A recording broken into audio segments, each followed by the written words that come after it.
To see you on the shelter plane. A home away from home, is it not? Like the imp said to the ballista operator, shoot!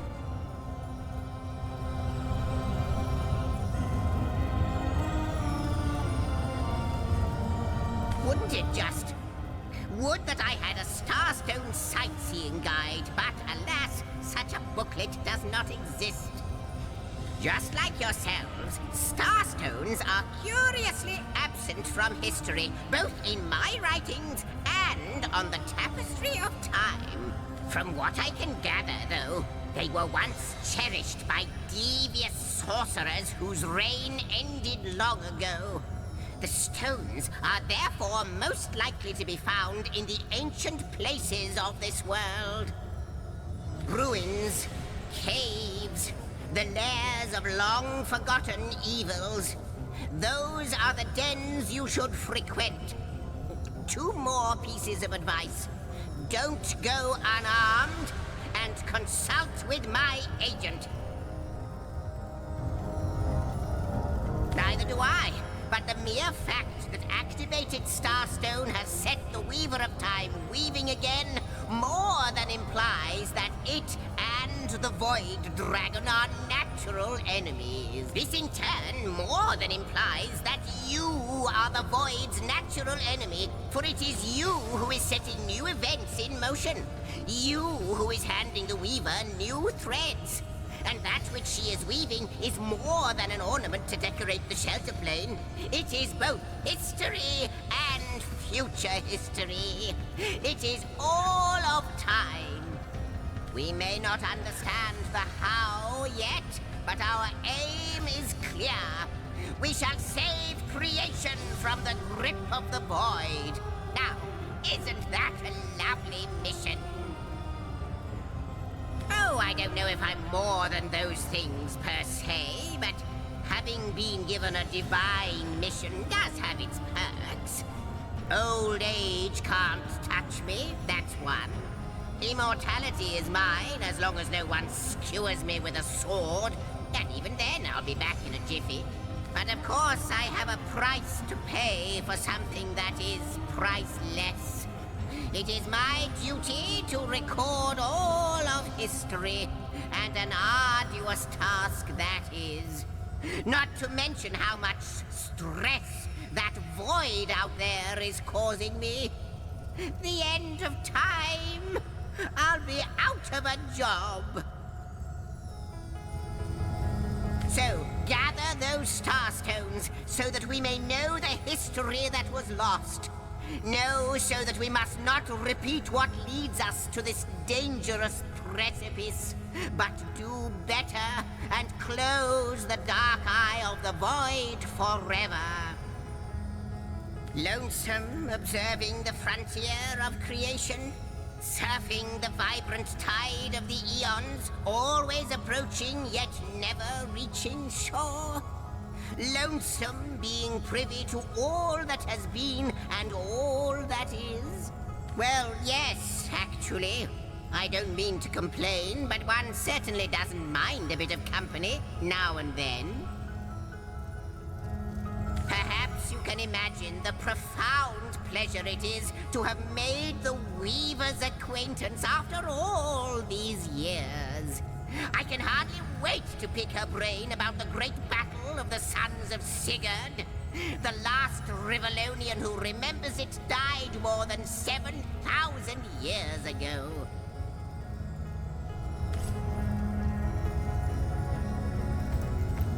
How welcome you are upon this realm, our most honored guest. I hope you begin to find this place more familiar than it may yet seem.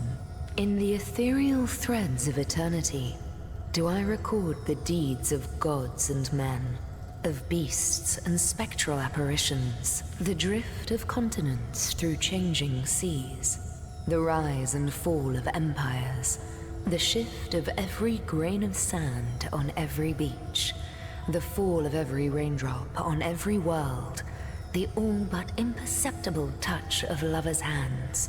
This and all I chronicle without fault. Except, it seems, you. Ask, and I shall answer, if I can. I am the Weaver of Time, as I have told you. Though my existence is one that falls behind and yet far exceeds the verb, to be. I am but what I am, and that is task. It is the same for the historian. Chroniclers both are we of the epics of eternity. Perhaps we are one and the same. Task multiplied by 2. Who has made us? I do not know. Why have they done so? I do not know. Am I the beginning? And am I to be the end? Who shall say? Perhaps I am the first thing in creation. Perhaps I am creation. Perhaps I am the creator. Or maybe it is you. You who makes dying stars rekindle. Time alone will tell. Alas, the answers to those questions still elude me. You and Starstone remain the imperfections upon the tapestry. As yet. A hidden answer lies behind this veil of inscrutability, though. For the link between you and the stones reveals that your destinies are intertwined. I believe that Starstones will not lead you to new places of wonder only. No. They will also lead to new knowledge through the restoration of the threads of old. Quite so. Your absence. It should be an impossibility, but no matter where I look, you cannot be found. I do not know you, which makes you my one perennial imperfection, a blind spot in the eye of time. But perchance I may be cured of this blindness. Perchance the blemish may be undone, and time can be redeemed. What it is but a seed bereft of sun and water. What it could be, that is what the Starstones will tell us. What it is but the end. What it could be is the end of ends. I reside in another realm altogether. But ever since the end of time appeared in these deep dark skies, I materialized here, as if forced to watch the one thing that is unwatchable, unendurable. A thankless task that you may yet free me from forever. I think that perhaps you can redeem time, because you create time. Indeed, you have set in motion an event I no longer held possible. Know that no longer I did weave. I sat here at the end of time and watched on as the void frays the fabric of time like a terrified god that fears the offspring of his own creations. But suddenly there was you. You who stirred the life within the stones. These stones, children of stars. They place new ribbons along my fingers like phantoms out of time. New threads emerged, and I began to weave anew. Starstone gives me new strands to braid into the tapestry. And because you give Starstone energy, it seems that you are creating time. These Starstones, please, seek them so that time may yet be mended. Please, for the sake of all that lives and all that loves, seek them so that the void may yet devour itself alone. Oh, Hunter, I have no need for company, like I have no need for air or appetite or affection. All I need and all I am is time. And time is running out, unless you remedy its decline. And yet, I do enjoy your companionship, for you may prove to become the cure that will heal my slipping soul.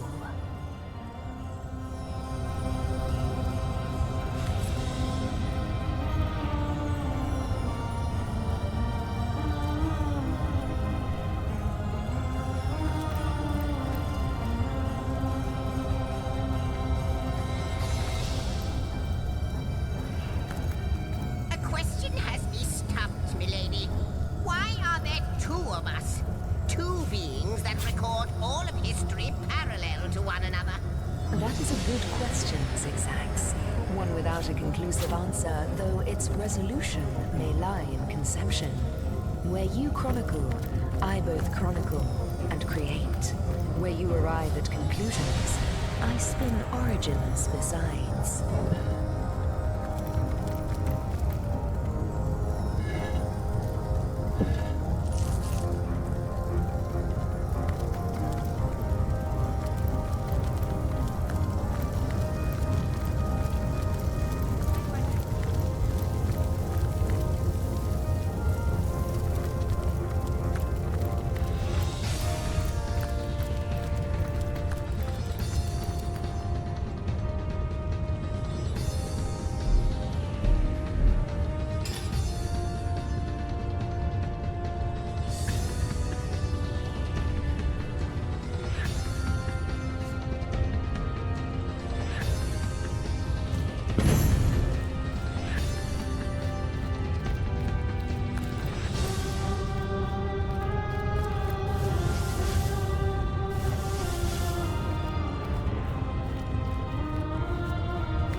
To see you on the shelter.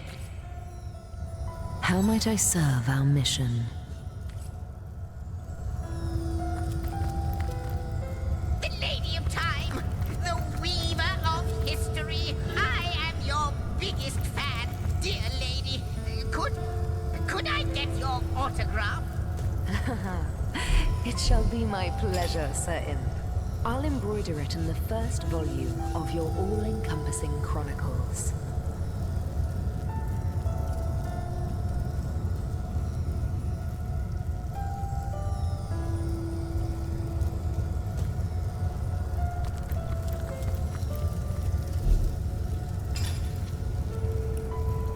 A question has he stumped, milady. Why are there two of us? Two beings that record all of history parallel to one another? That is a good question, Zigzags. One without a conclusive answer, though its resolution may lie in conception. Where you chronicle, I both chronicle and create. Where you arrive at conclusions, I spin origins besides.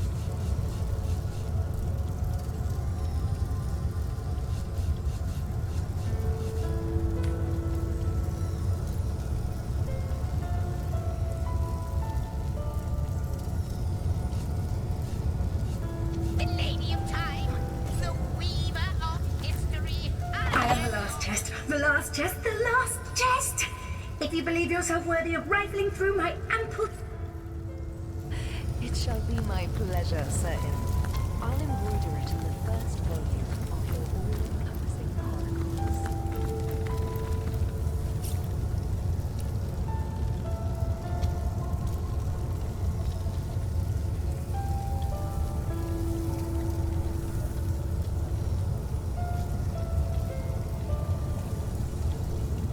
I wonder.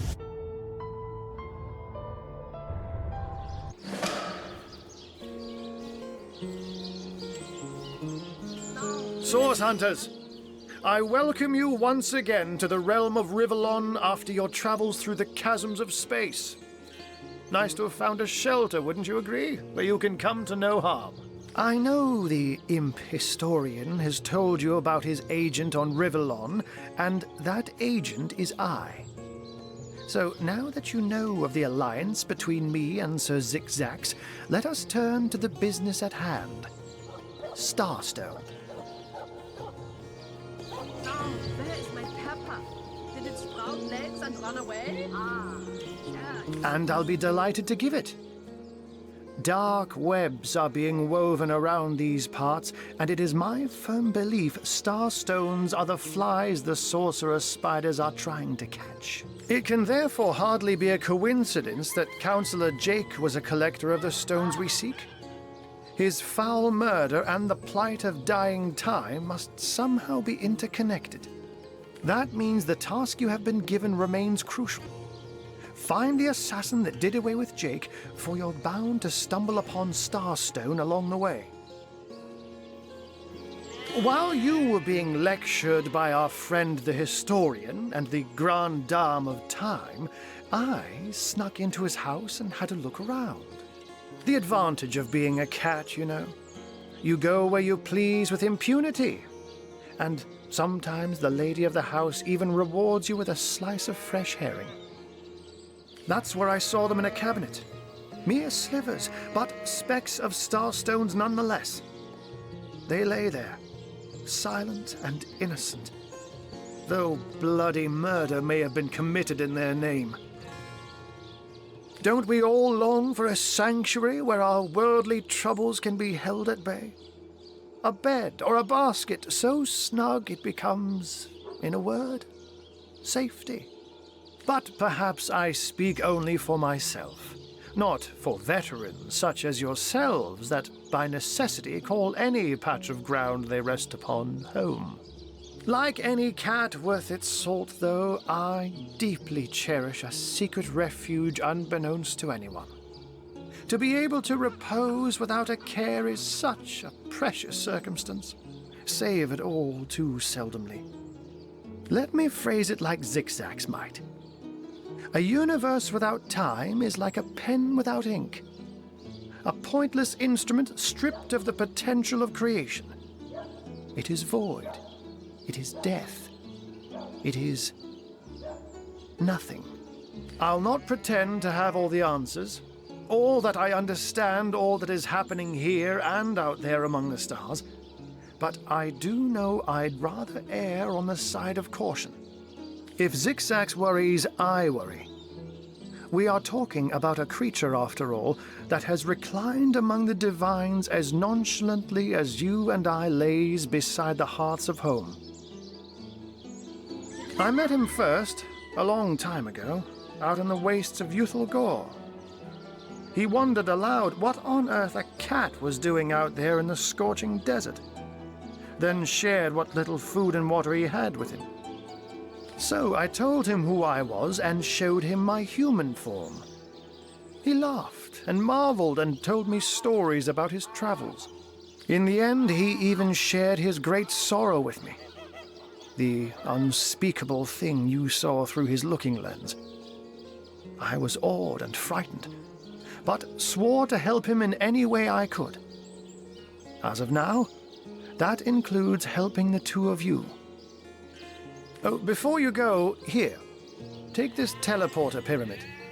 A handy toy indeed that Zigzags asked me to give to you. You'll need the other one too if you want to make use of its powers, but alas, I seem to have misplaced it. Don't worry though. Use this one here and it'll take you straight to its twin. Now that this matter has been settled, hunters, I shall detain you no longer. But rest assured, I'll do my share of hunting too. So if you spot a white cat during your travels, do stop to say hello. Now, where is my pepper? Did it sprout legs and run away?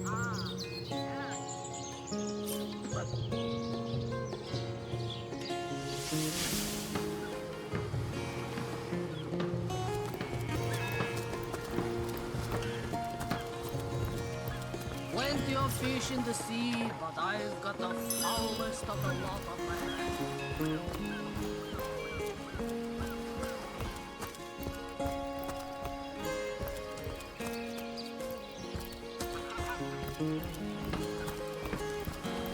I can't even smell the sea air over this rock.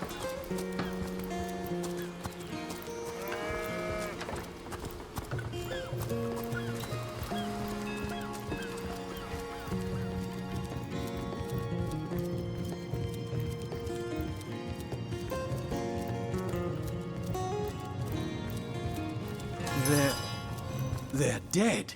And they might have lived if we hadn't intervened. Those fools are dead!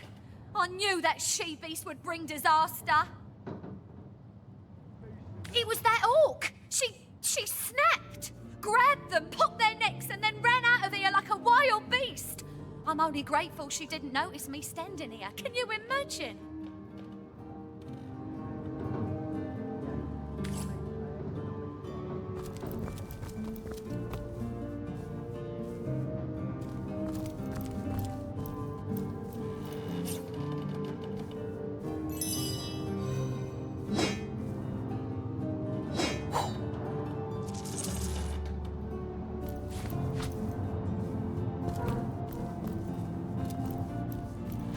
You there!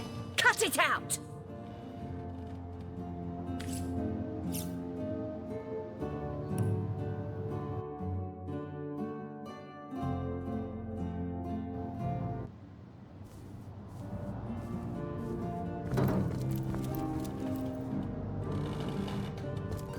By the gods!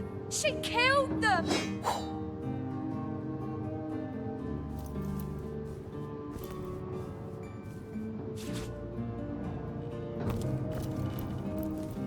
By the gods! She killed them!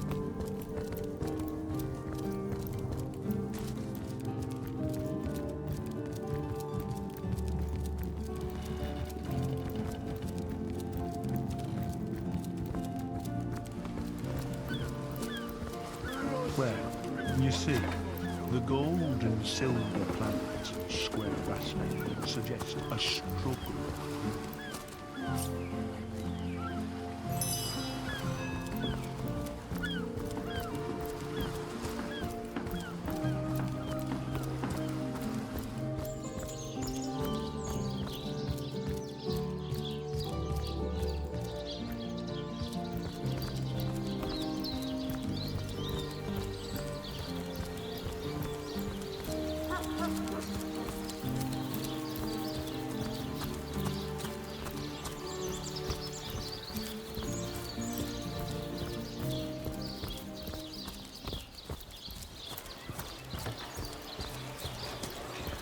Big cheese on your block with a wheel of the good stuff.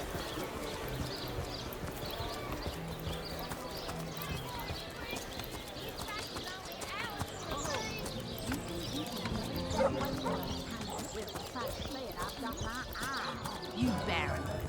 I am a duke, you potato. Back, demon! Back, or I'll... Well, what's this? Oh, Medora, you lummox. 1,000 pardons, comrade. This old bear's edgier than a dodecahedron these days. I'll tell you, it sure does me good to set eyes on another of our order. From Academy West, aren't you? Give Captain Wartruce my regards next time you see him. Saffrons, I dare say. You wouldn't. I trained up in Academy North, after all. We don't cross paths with you Westies all that often, but it's always a pleasure when we do. Medora's the name. Retired, or so the Order keeps trying to tell me, but never out of commission. My hand to your cause and my sword at your side. Heavens hornets! That's quite a story, comrade. And come to think of it, one that might concern you. See, I'm here on, well, let's call it a loan from a town to the north of here. Hunter's Edge by name. There's been an attack there, comrade. Orcs. Not your run-of-the-mill savages either, but ones who've taken dark magic to new heights. What they want in Hunter's Edge, I can't say, but it's my responsibility to send them packing. Preferably with their horns in their suitcases and a knee-knocking fear of ever crossing paths with a sauce hunter again. I came south seeking the Legion's help, only to find it tied here in Sicil. They don't have a spare soldier to send northward, and even in my finest form, I can't clear the place of that many orcs without backup. By the skin of my teeth, comrade. The savages were rounding up villagers when one of them activated a tripwire on our village wizard's property. Fortunately for me, that particular wizard has a penchant for things that go boom in the night. I managed to wrench free of my captor's grip, and flee toward the forest. He pursued me for miles, but I'd lost him before I made it into the Cecile hinterlands. Well, comrade, I hadn't thought of it till you tapped my shoulder just now, but perhaps that's where you come in. I need a contingent I can trust if I'm to take back the town. And the way I see it, you could use reinforcements here in town. I've been scouting Cecile for some time now, and I believe I've sussed out sufficient intel to help solve the murder of the Counselor. With our minds and swords in tandem, we'll make short work of the perpetrator. Well, you know the old expression, 2's a tea party, 3's an invasion. I know this place like the back of my hand by now, and the orcs up north will be short work for a trained-up trio of source hunters.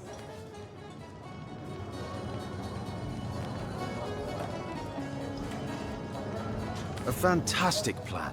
With 3 source hunters working in tandem, we'll put an end to all the evils bent against this fair land.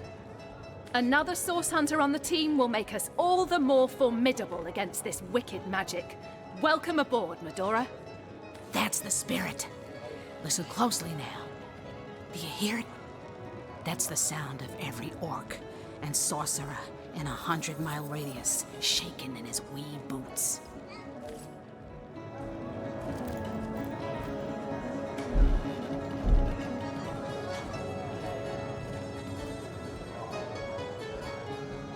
Careful, comrade.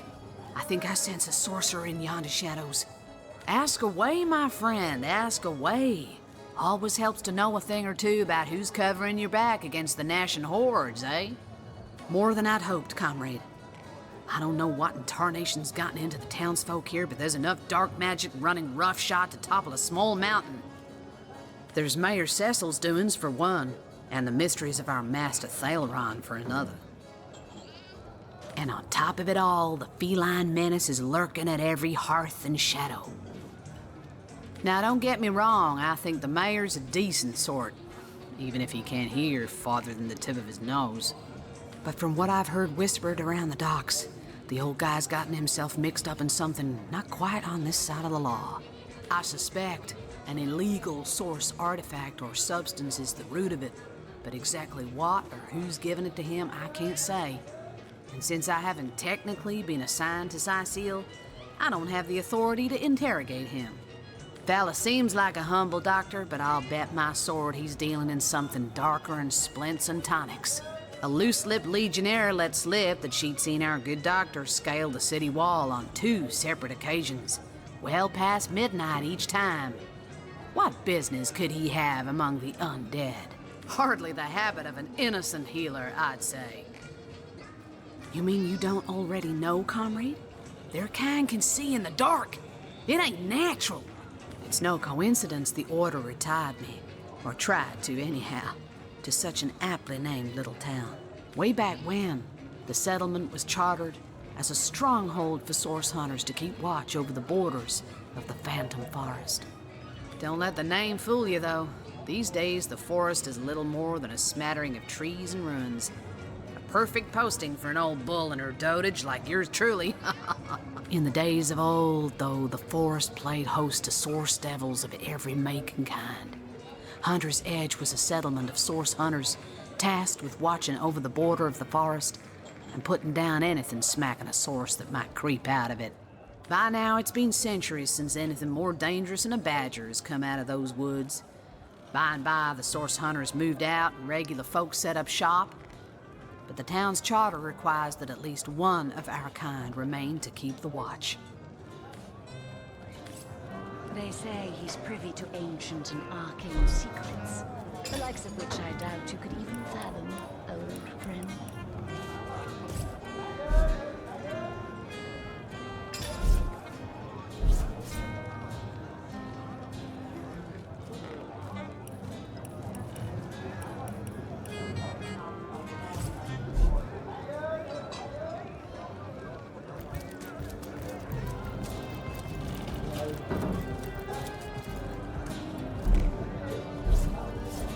Come now, Alistair.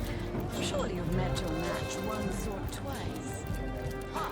The closest I've got to my match.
ancient and arcane secrets, the likes of which I doubt you could even fathom, old friend.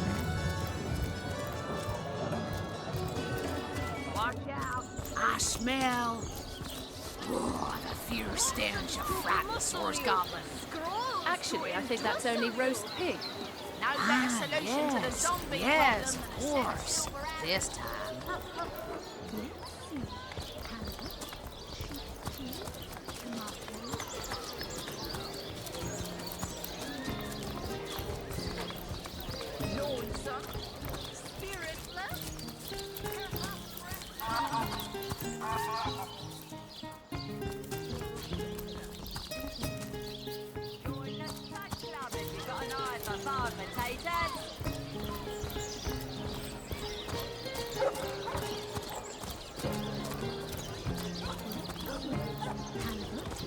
Sheep's cheese, tomatoes.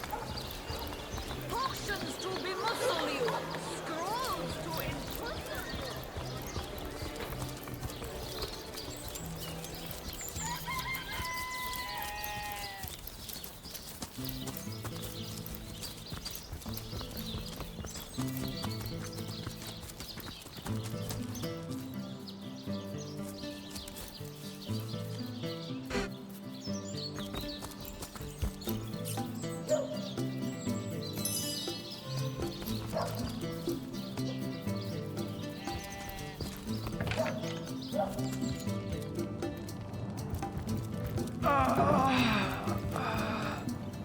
But if one were to reduce the quantity of skull dust by a percentage of 2, perhaps the stability could be increased by as much as 3-fold. Oh, a source hunter. Imagine that. Quite a bit more petite than the last of your kind I encountered, aren't you? Yes, by nearly 20 centimeters of tibia, as my memory serves. But, no matter. Even if it couldn't spare its heartiest specimen, I'm sure the Order sent the individual with the next highest probability of success. Yeah? Me? Come. Why, I'm more than a little surprised you haven't heard of me. Perhaps I can jog your memory. It was I who cured the Duchess of Arata of her unslakable thirst. A simple pinch of Atropa belladonna in her morning tea. I who discovered that aging itself can be halted by a single application of Cicuta Douglasii on the tongue. Not to mention that it's been my guidance that has permitted my apprentice Evelyn to make quite a name for herself around Sicile of late. Yes.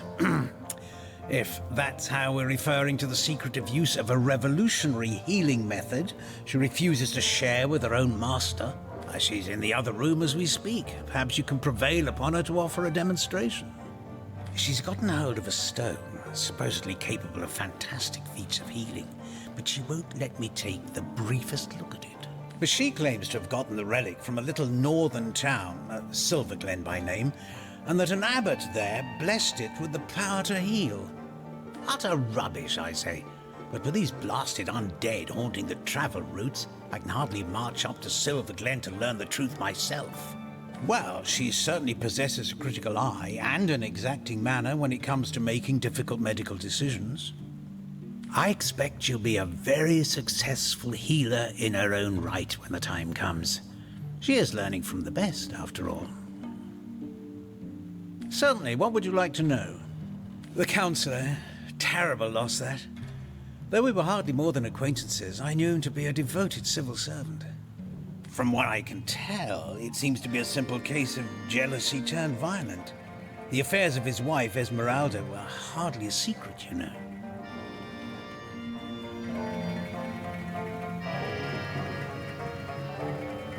I've applied myself to that problem for 2 years and still haven't come a step closer to solving it. I declare it an act of the Almighty's, if I believed in such things.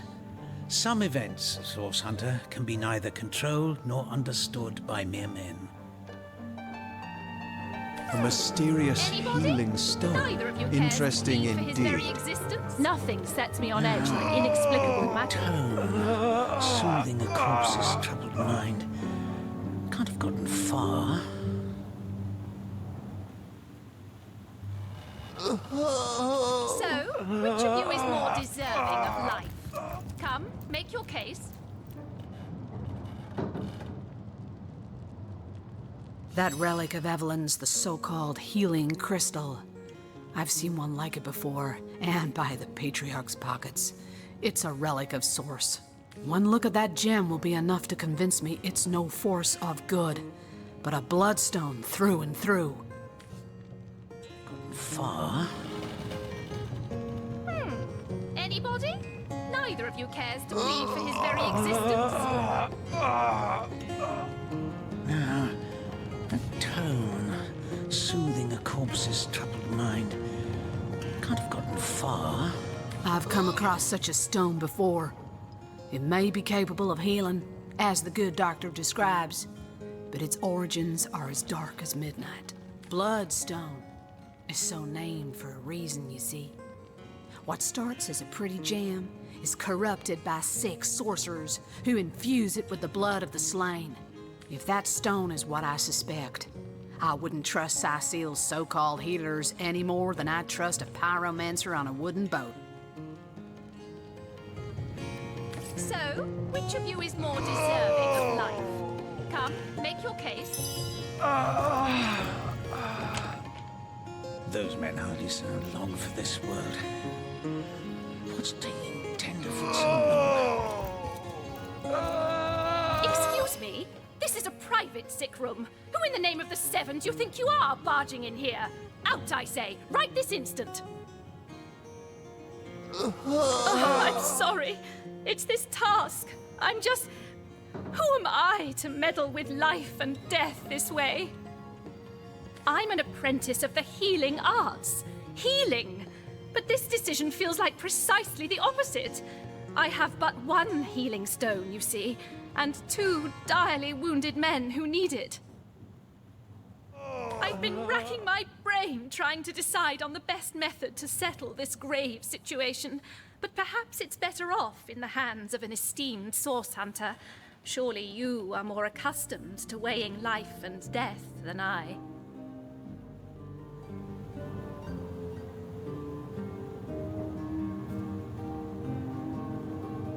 What would you like to know?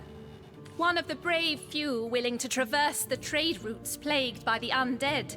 A young man, but excellent in matters of business, before he fell victim to an orcish club in the north, that is. Thankfully for him, a cattle trader found him, nearly dead, but not quite so, and brought him here straight away. Quite the venerable staple of Cecil, Stephen, and recently blessed with his 3rd grandchild. He was leading a crew of builders when a stray beam struck him in the temple, and only a few days shy of his last day of work before retirement, no less. Nearly everyone in Cecil is familiar with grinning Stephen, and, as you can imagine, he's quite dear to his family. Yes, a curious relic indeed. I got it from a kindly abbot, Loic by name, in the northern town of Silver Glen. He is of a certain faith, the Immaculates, they call themselves, that espouses the belief that certain stones can heal wounded flesh. I myself was nothing if not skeptical of his claims, but something happened as he handed me the stone. A small cut on my finger instantly healed, leaving no trace of the wound. Needless to say, I was astounded. But it's strange. The stone is only good for a single use at a time before it reverts to a useless, inert state. It takes time to regain its magical properties, and I guard it cautiously. You are? I thank you a million times for your help. Who have you decided should receive the healing stone? Hardly make her worthy of such. Stephen should receive the stone. We know full well the difficulty of growing up without a family. Yes. Let's return a healthy Stephen to his family as soon as possible. Stephen, it is? Yes, I'll deliver the stone. I'm glad we'll get to save one man, but my heart breaks for the other. Mind. Can't No, this is highly abnormal. What is this? This lightning? I feel no pleasure in bidding you farewell, friend.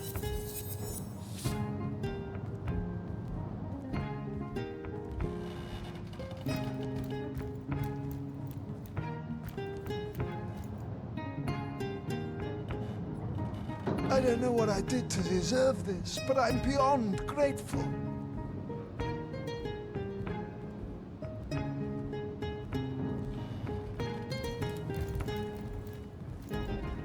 I don't know what I did to deserve this, but I'm beyond grateful.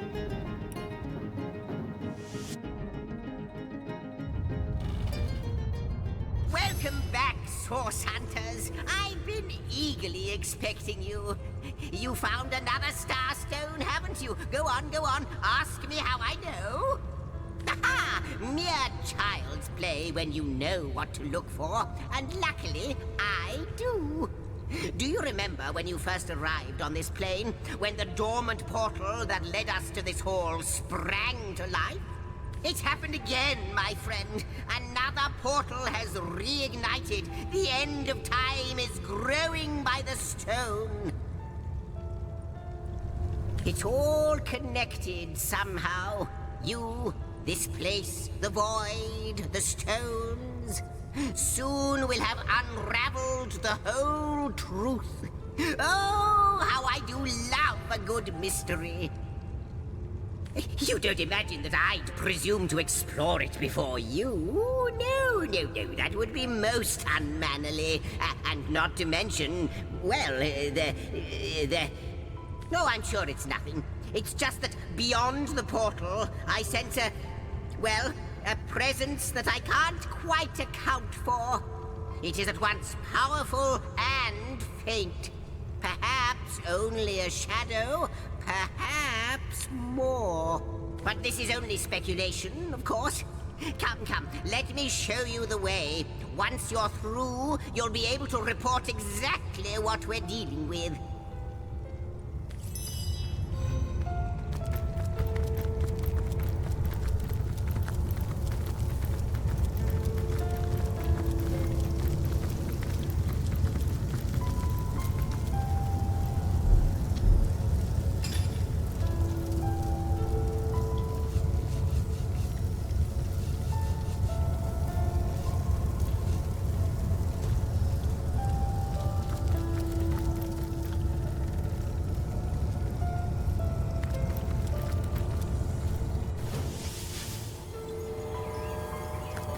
What an impressive room. So it is. A hall fit for kings.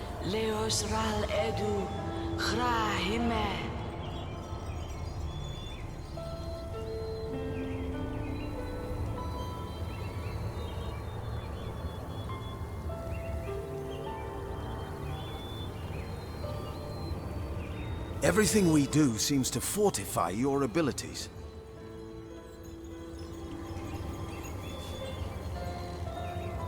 I suppose your example has inspired me to reach heights I never before envisioned.